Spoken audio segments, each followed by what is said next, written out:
폐업 건설사가 증가하고 있습니다. 국토부의 건설산업지식정보 시스템에 의하면 올해 상반기 종합건설사의 폐업 신고는 전년 동기보다 38.7% 증가했습니다.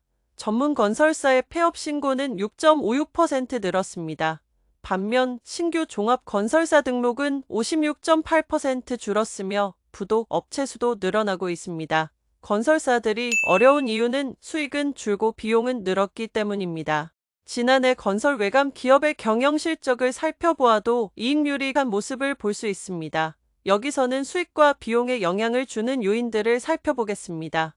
먼저 수익입니다. 수익에 영향을 주는 요인은 부동산 경기 하락입니다. 그간 고물가와 고금리로 주택 수요가 부족한 실정이었습니다. 수요 부족은 미분양 지표로 드러나고 있는데요. 6월 28일 공표한 국토교통부의 자료에 의하면 전국의 미분양 주택은 약 7만 2천여 가구로 계속해서 늘어나고 있습니다. 물론 최근에는 수도권의 부동산이 활기를 띠고 있는데요. 지방은 여전히 침체기를 겪고 있으며 반등을 할 이유가 발견되지 않고 있습니다. 또 다른 원인은 부동산 자금 경색입니다. 건설산업연구원에 의하면 6월 건설기업 경기실사지수 중 자금 조달 항목이 67.9로 올해 들어 가장 낮은 수치이며 3개월 연속 하락세를 기록했습니다. 보다 더 확실한 공급 지표는 인허가와 착공입니다. 올해 5월까지 누적 인허가 물량은 전년 대비 24.1% 줄었으며 착공 면적 또한 지속적으로 줄었습니다. 특히 2023년의 착공 물량은 전년 대비 31.7%가 감소했는데요. 이는 글로벌 경제 위기가 있었던 2009년 이후 14년 만에 가장 저조한 수치라고 합니다. 다음으로 비용을 살펴보겠습니다. 건설 원가 상승이 비용 증가의 큰 원인입니다. 시행사와 하도급 시공사로 이어지는 구조에서 견적 시점과 시공 시점의 시자가 있는데요. 고물가가 이어온 현 상황 하에서 자재비가 크게 상승해 문제가 되고 있습니다. 자재비가 상승하면 사업성 자체가 불투명해지거나 공사비 상승분의 감당 여부를 놓고 분쟁이 일어나기도 합니다. 한국건설기술연구원에 의하면 건설공사에 투입되는 직접 공사비 지수가 2000년 이후 최고치라고 합니다. 인건비 상승도 문제입니다.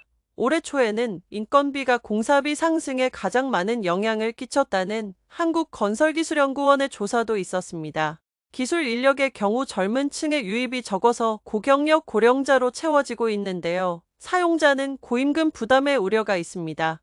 건설업 전체 취업자 수는 감소했는데요. 이 또한 인건비 상승으로 이어집니다. 일감이 없어서 숙련공이 빠져나가면 공사 효율이 저하되기 때문입니다.